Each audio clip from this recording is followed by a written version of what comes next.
Hello, and welcome to Breast Cancer Conversations, a podcast brought to you by SurvivingBreastCancer.org. I am Laura Carfing, breast cancer survivor and founder of SurvivingBreastCancer.org, a nonprofit organization providing community, education, and resources to empower those diagnosed with breast cancer and their caregivers from day one and beyond. Hey everyone, and welcome back to another episode of Breast Cancer Conversations. I am always so happy you are tuning in each week to listening to the amazing and powerful stories and education and content that we bring to you here on Breast Cancer Conversations. If you haven't visited our events page on survivingbreastcancer.org/events, I would encourage you to do so. Just a couple quick shout outs. Every Thursday night at 7 p.m. Eastern, we host our Thursday Night Thrivers meetup. This is a no agenda meetups, aka support group. You are always invited. Then once a month, we have our Breast Cancer Book Club, where we read books that have absolutely nothing to do with cancer. It is really just a great group of women, and we get together and we read, laugh, share. Finally, this summer, I would encourage you to sign up and join our Coast to Coast fundraiser. This fundraiser is critical to the production of our podcast and all of our support services, education, and resources that we provide to you each and every week. So to find out more, please visit survivingbreastcancer.org/coast to coast. I will link to all of this in the show notes below as always, but just had to give out a couple quick plugs because I love you guys and appreciate your support in writing reviews, commenting, sharing with your friends, and then also supporting the work that we do at survivingbreastcancer.org and on our podcast, Breast Cancer Conversations. So let's jump right into it. Today, it is my pleasure to introduce you to Tabby. Tabby joins us from the UK, where she was diagnosed with breast cancer at the young age of 26. Tabby shares with us her experience going through chemotherapy, being triple positive. That's ER, PR, and HER2 positive. She also shares with us the ways in which she navigated conversations with her colleagues, coworkers, and boss, and the importance of having a strong support system at home. I am so thrilled to have Tabby on the podcast today, and for her to share her personal experience and inspire all of you listening. Since I've been diagnosed, like finding so many other women that have been diagnosed at a young age, it's quite shocking, really. Welcome to the conversation. I was diagnosed in November 2020, and I was only 26 at the time. So it definitely came as a massive surprise. Like when I found the lump, I was worried and I was thinking like, that's unusual, that's not right for me. But I don't think cancer crossed my mind. I don't think I thought for a second like this is going to be something really sinister until it was. And obviously everyone was just so shocked because there was just no evidence of it being that, and there was no family history or anything like that. It's been a bit of a whirlwind over the past few months. So I literally finished my chemo a week and a half ago. Oh, congratulations. Thank you. Next steps for me now then is I've got my surgery probably at the end of the month or early June. And then after that, it will just be a case of maintenance therapy. I'm doing hormone therapy, anti-HER2 because I'm triple positive. So all of the things that could be going on with it is what it is. Yes. And before diagnosis, I had quite a simple life, really. It was chilled. I was just working. I still have the same job. I've been working throughout treatment, which has been really good. But I work in marketing for a tech agency in Manchester. And I was living in actual city centre of Manchester at the time of diagnosis. And then obviously once I got diagnosed, I was like, I need to be with my family. And I moved back to be with them. So I've been living with them since, which has been really, really great, to be honest. Absolutely. I think just, building up your support team and, having someone to help and support you through treatment. And you were able to still work remotely then, all through treatment and everything? Yeah, I didn't work for about 2 months, after being diagnosed, which obviously they were more than understanding of. But then I basically just thought, well, I feel good probably 80-90% of the time, to be honest. And I was I'd rather be doing something normal and taking my mind off it, not just consuming my life around cancer all the time, which is what I felt I was doing.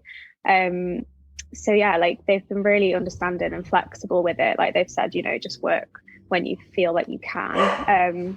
But it's been a great distraction, to be honest. So that's I'm glad awesome. that I've done that. I think that's such an important theme also, right? I feel like we get a lot of questions. Just got diagnosed. I have to go through this major treatment. Everyone responds to the chemotherapy a little bit differently. And it is Yeah. kind of a hard conversation to have. Like, should I continue working? What does this mean for my employment? You know, even job security. And, you know, do you tell your colleagues, you know, about your Yeah. diagnosis? And now it's a very personal choice. So how did you Definitely. navigate some of those conversations? Well, to be fair, my manager was kind of aware of what was going on at the time because obviously I'd had quite a few doctor's appointments that had like coincided with work. So he kind of knew what was going on, in terms of like knew that I was getting biopsies and things like that.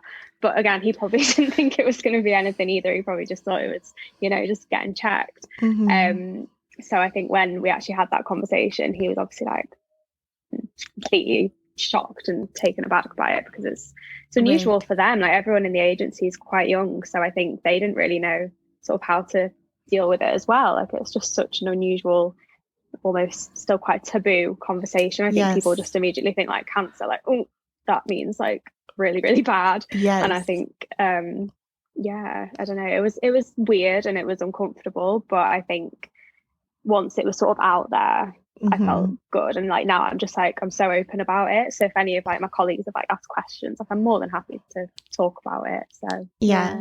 No, I was the same way too. I told everybody. I was very open about it on social media. One, because I thought that was a great way to get support as well. Like it was a coping mechanism for me to just like rip the Band-Aid off. Like if I'm going to lose my hair, lose my eyebrows, like go through all of this, have some days where I'm fatigued and sick. Like I would rather just be open about it, and it made conversations a little bit easier.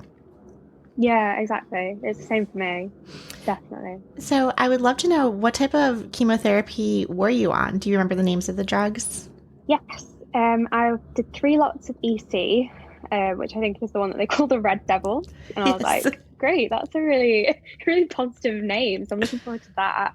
I did not enjoy that at all. It was really, really unpleasant. And then I had 4 lots of the docetaxel. And then that was combined with Herceptin and Perjeta, which are obviously the anti-HER2 drugs. And actually, I thought that one was going to be easier. And a few people I'd spoken to were like, oh yeah, like it's a breeze compared to EC. And it definitely wasn't. It was so much harder. Really? It was just so intense and horrible. But yeah. And what made it so intense? I know everyone has different side effects. What were some of your side effects? Yeah, for me, I think it was just the fatigue, really. It just completely took over. And like even now, like it's been like a week and a half and I can still feel like I'm not 100%. It was less of the sort of sickness which I got with EC. That was very like just feeling nauseous all the time and just really unwell. With the docetaxel, it was just more just exhaustion. Like I would have a few days that was so intense where I literally would get out of bed, make it to the sofa, and then that was it. I was like, right, okay, this is where I am all day then. And like I just wouldn't move all day. I couldn't walk. I'd get out of breath so easily.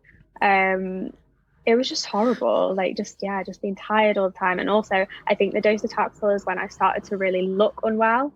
So that's when like I'd already lost my hair, but then I started losing like eyebrows, eyelashes. My skin just went so dry and like spotty and I think at that point I was like, right, I really look like a cancer patient now, and I don't think I necessarily did before. So yeah, it was hard. Right. Yeah, I remember that too. And I was on a very similar treatment plan, similar to you. I also did the chemotherapy prior to my surgery as well, which we can talk a little bit about.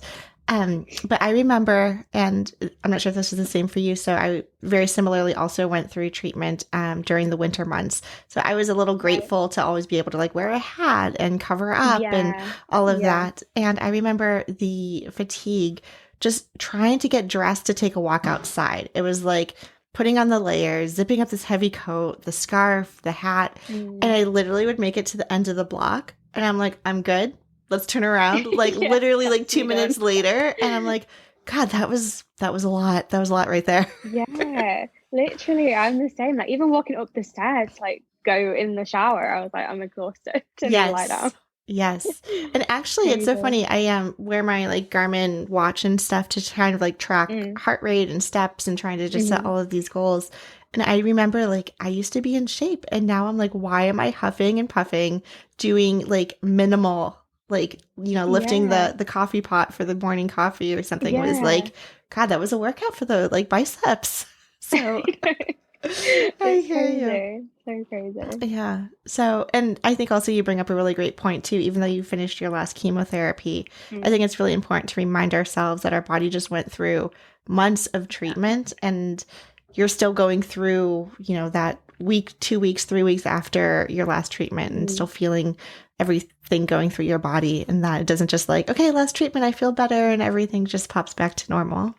Exactly. Yeah, I think that's so important because I think a lot of people think like, oh yeah, you finished, like great, now you can just like move on. It's like, nope, that is not how it works.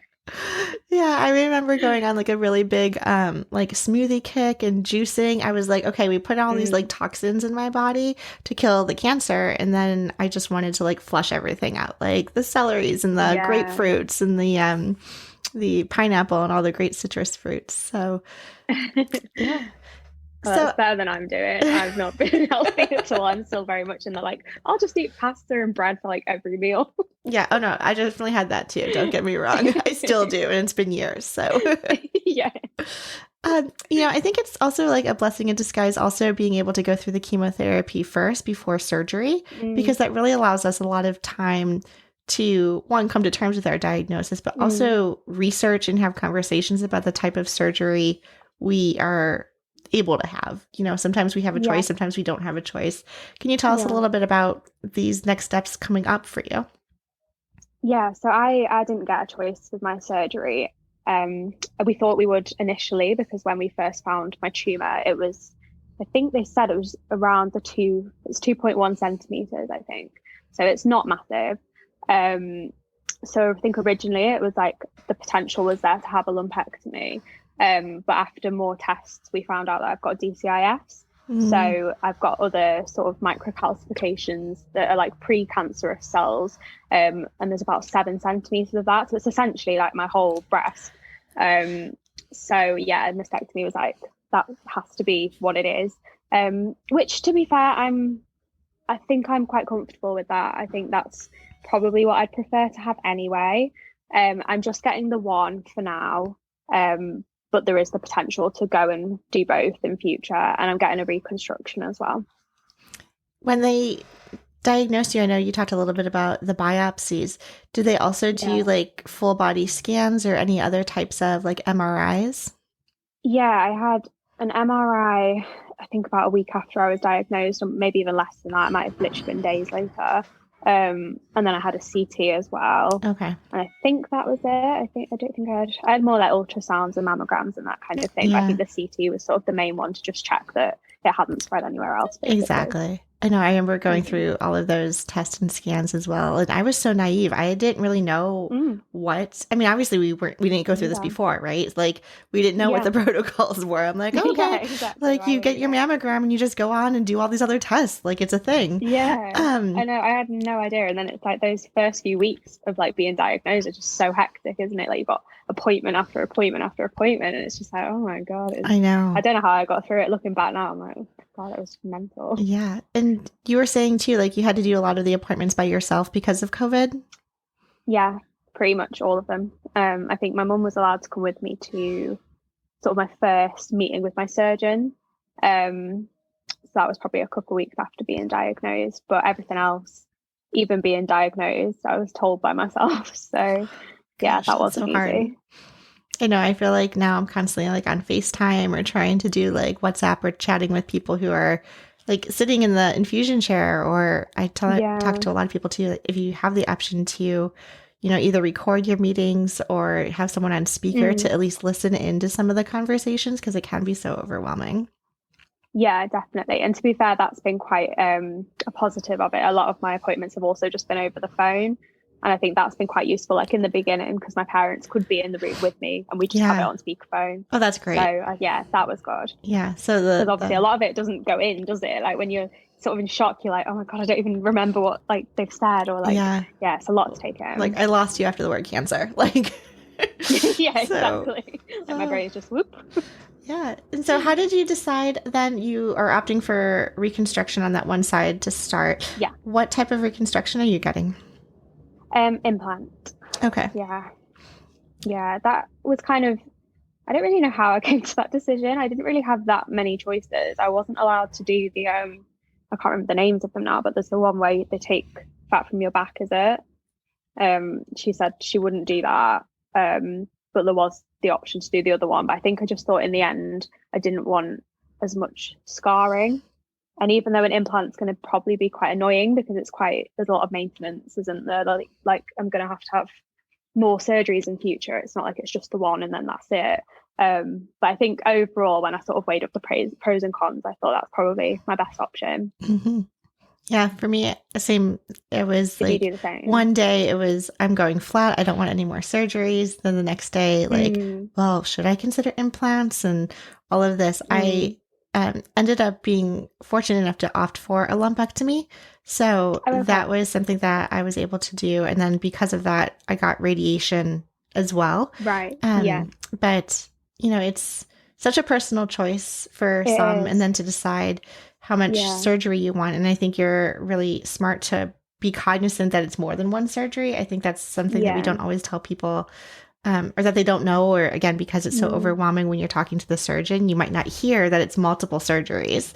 And so I think that really plays a role in like what we want to put our bodies through. So yeah, exactly. And you're so right. Like it is such a personal choice. Like everyone's different. And I think no one can tell you what to do. I think you've just got to do what feels right for you and whatever that is. Exactly. Just go with that. Did you have a choice on the type of implants? Like shape or texture or anything like that? Yeah, I don't know. Okay. I'm actually meeting my surgeon. I'm going in to see her on Wednesday coming. So I think at that point, because I've just had an MRI last week, so that was just to check like how the chemo sort of got along, like if it hopefully did its job. Yes. And yeah, I think based on that conversation, we'll be discussing that in more detail. But it's not been mentioned up till now, so I'm not actually sure. But yeah, I guess I'll find out on Wednesday, which is quite nerve-wracking but exciting at the same time. Like I think I'm just sort of like, let's just do this. I'm ready now.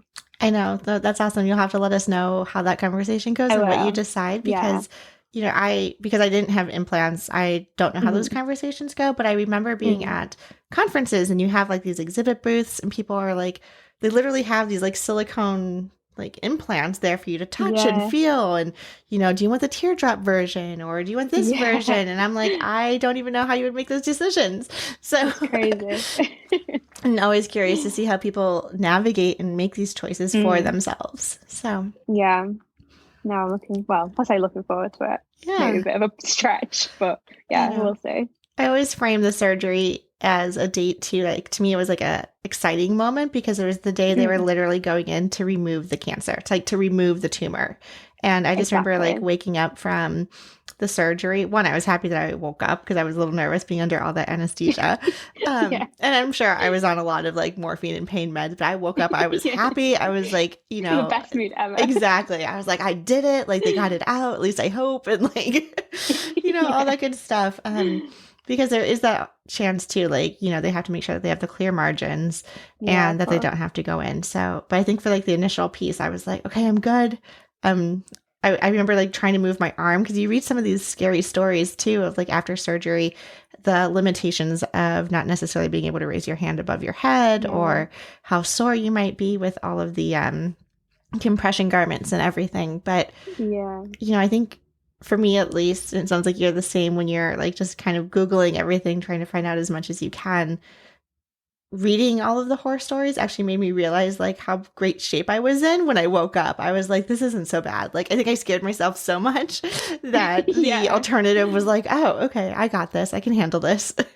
Yeah. Oh, that's good then. I think, the reading the horror stories, it is like, oh my God, like what is going to happen? But I think everyone that I've spoken to that's had the surgeries, like recently, like they all say it's really not that bad, like you'll be fine. So I am nervous, but I'm also like you said, like I'm just so ready to just get it out because it's at that point where I can hopefully say like it's gone, like let's just treat the rest of it, and like we can. It's just like another part of the process. Check it off the list and all of that. Yeah.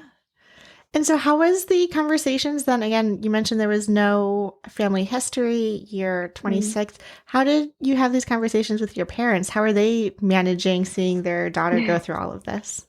I think they find it a lot harder than I do, to be honest. It wasn't easy. I think I asked them more recently, like, did they think it was going to be cancer as well?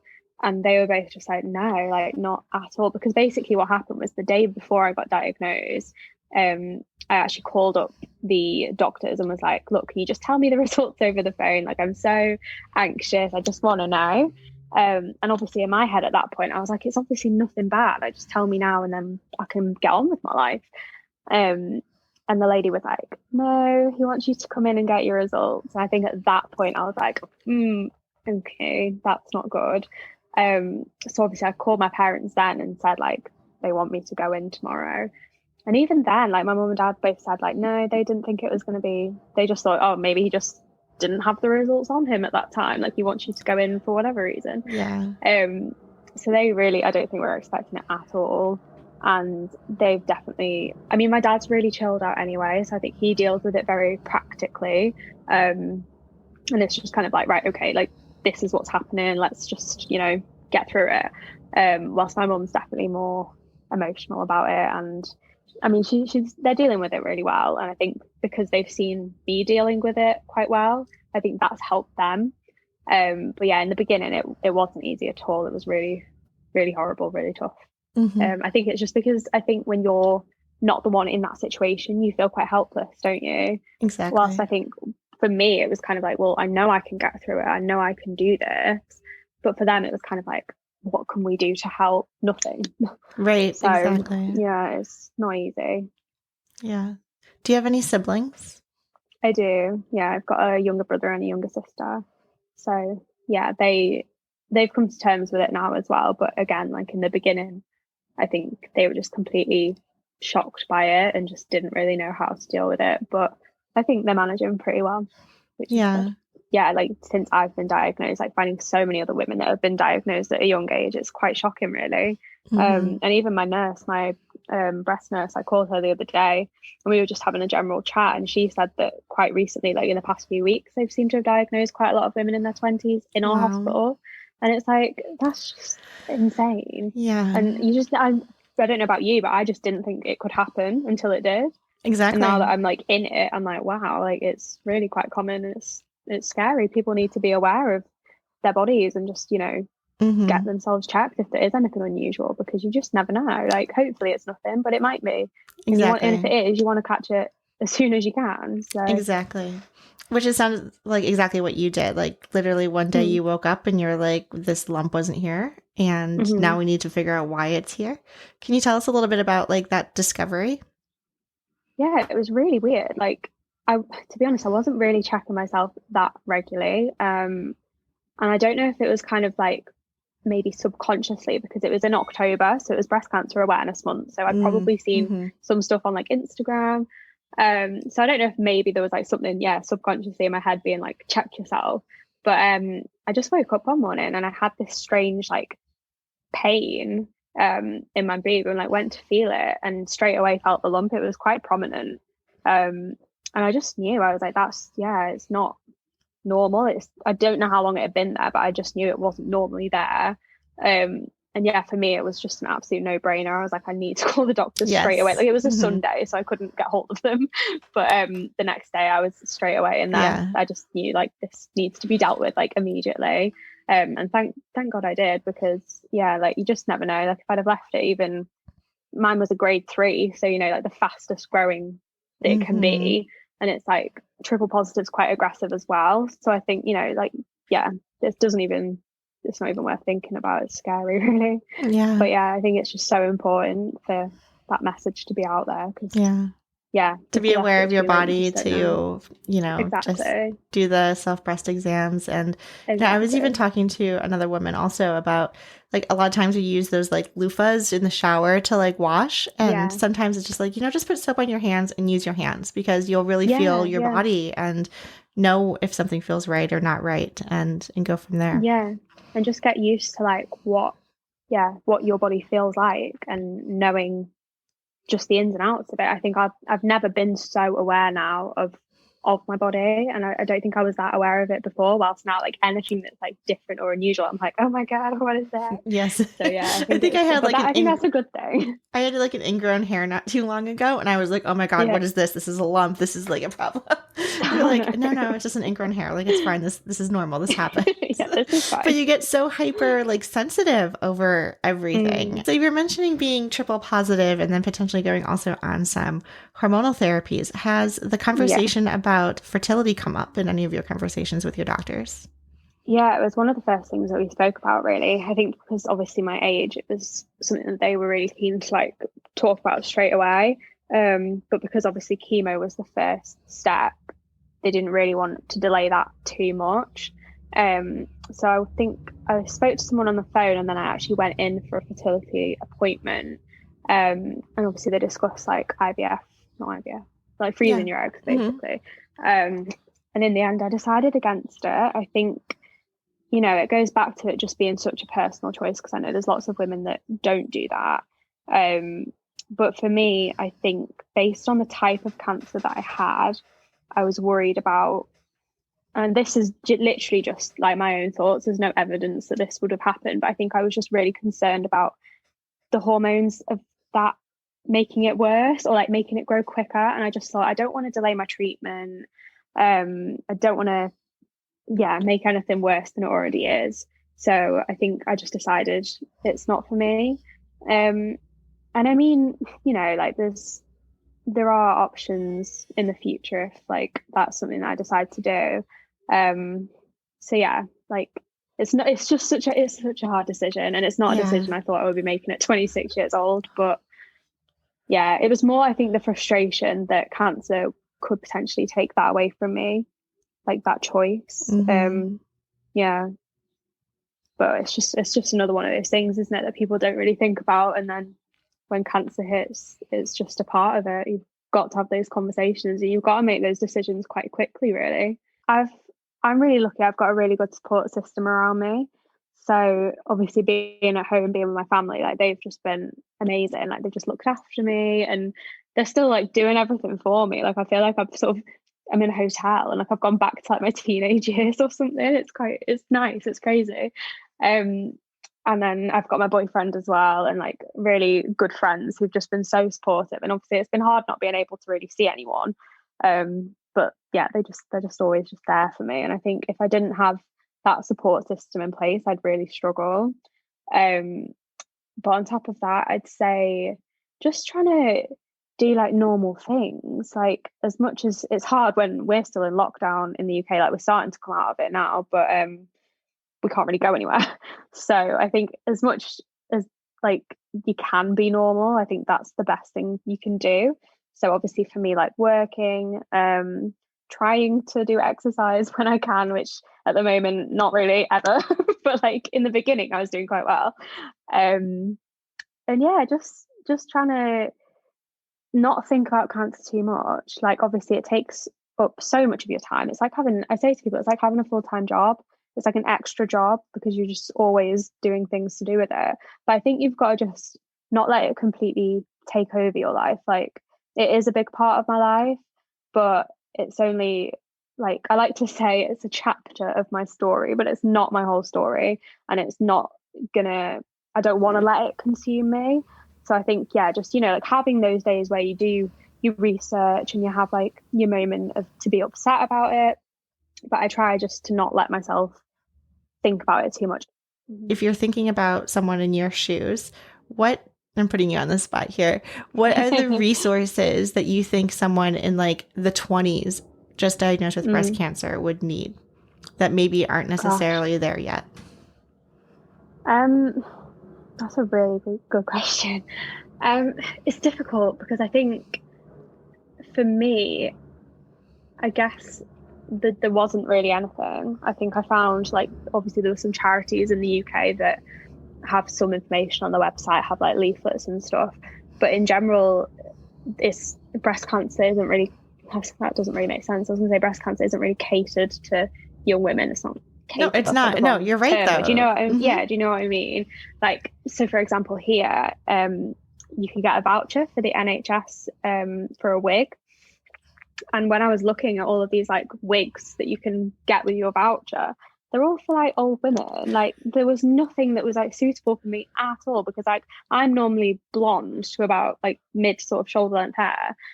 And I was like, I don't want these little bobs and like just old women hair. Like, no offense to them. Like, they're nice wigs, but I was like, they're going to look ridiculous on a 26-year-old who doesn't normally have hair like that. So I think stuff like that, and like even finding like turbans and stuff, like there wasn't a lot of information out there. And it's only really that since I've sort of found a bit of a community on like Instagram, that's been sort of where I've got a lot of my help from. And there's like Facebook groups and forums as well that I think are quite useful, because you'll get quite a lot of younger women on there. But yeah, in terms of like actual, like proper resources and like the charities and stuff, like, they definitely don't seem to cater for younger women. And I get why, because it is more common in older women, but I do feel like there needs to be more of it, and probably more support as well.